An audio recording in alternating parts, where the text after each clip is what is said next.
মনিরুল সাহেব, আসেন আসেন, দয়া করে আইতেছি আইতেছি কর্তা, জিনিসপত্র কি কম? হ্যাঁ হ্যাঁ হ্যাঁ, তোলো তোলো তোলো, তাড়াতাড়ি তোলো, হ্যাঁ সাবধানে তোলো, এবার ভেঙে নিয়ে ফেলো না যেন। এই খাবারের জিনিসগুলো না সাবধানে রাখবি, বুঝেছিস? রাখুন রাখুন। হ্যাঁ, পড়ে গেলি সব একেবারে হয়ে গেল। হ্যাঁ ঠিক আছে ঠিক আছে, হ্যাঁ এটা এটা নে। মুখে কয় একদিনে লিগা যাবো, অথচ দেখ কেমন নিতেছে জানে 1 মাসে লিগা যাইতেছে। এই একদম বাজে কথা বলবি না তো, তোর আজকাল ভীষণ বাজে কথা বলার স্বভাব হয়ে গেছে।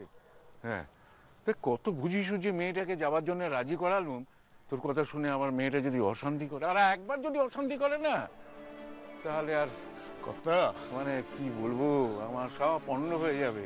কর্তা, আপনি নাতিন রে আপনি ডরান, আমি ডরাই না। আরে লাই দিয়া মাথায় তুলছেন তো, এই লিগে তো মাথা থেকে নামতে চায় না। এই চুপ করো, ওসব নিয়ে তোমাকে ভাবতে হবে না। বুঝে যা বলা হচ্ছে তাই করো, অত কথা বলিস কেন? না ধর বাবা, আমি রেডি। ও, তো তুমি তো রেডি, ফাইনালি আসল লোক রেডি হয়েছে তো? হ্যাঁ হ্যাঁ, ওর সাজগোজ সব হয়ে গেছে। মনিরুল, কখন ওর খাবার দাবার সব তুলেছো তো ঠিক মতো? আরে তুলসি তুলসি দেখালো না, তুলসি কিনা। বাবা, তোমার সঙ্গে তো আজকাল কথাই বলা যায় না মনিরুল, সব সময় এরকম ঝাঁঝিয়ে উত্তর দাও কেন বলো তো? হ্যাঁ, ভেরি ভেরি গুড মর্নিং দিদি ভাই। তুমি আমাকে কি বলেছিলে, তোমার মনে আছে তো? মনে থাকবে না? মনে একবারে গেঁথে রয়েছে। দেখো, আমাদের ওই ছোটবেলার স্কুলে তো রিউনিয়ন হচ্ছে, সেখানে যাই, সেখানে যাচ্ছি বলে, নাহলে তো ওই ছোড়ার একবার হাড়ি হাল করে দিতাম। ওখান থেকে ফিরে আসি, তারপর দেখো না, আমি দেখে নেবো কোথাকার কোন লাট হয়েছে। হ্যাঁ, কোথাকার কোন লাট, এমন কেস টুকে দেবো না, একেবারে যাবজ্জীবন হয়ে যাবে, একদম মুক্তি পাবে না।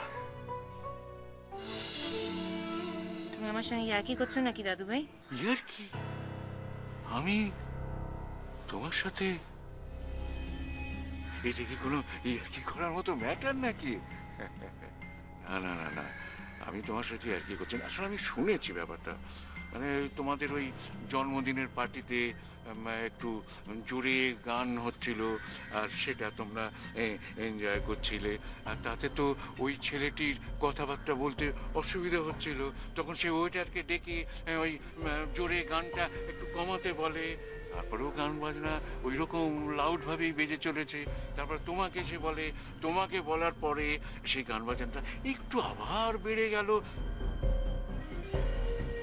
বেড়ে যাওয়ার পরে তুমি তাকে চারটে কি কথা বললে, তারপরে একটু গালিগালাজ করলে, তারপরে তাকে কিস করলে।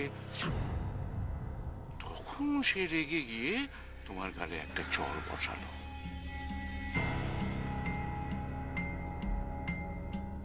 এত বড় সাহস! আমি ওকে ছেড়ে দেবো ভেবেছ? আমি ওকে যাবজ্জীবন করে দেব।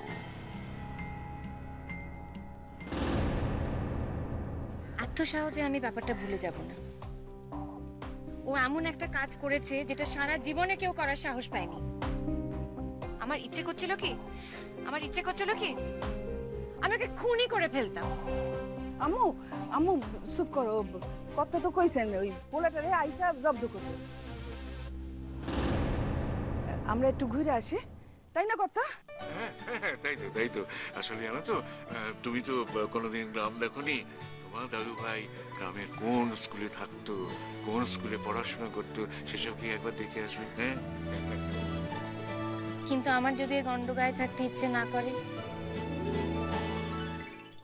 শুধু তো আজকের রাতটা ফুলচুরি, আগামীকাল তো আমরা চলে আসবো, তাই না বাবা?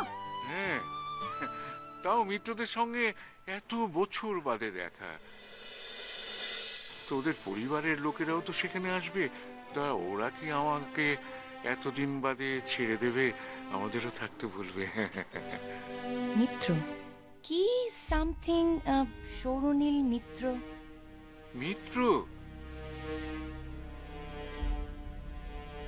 এই মিত্র কি কলকাতা শহরে একটা দাদু ভাই?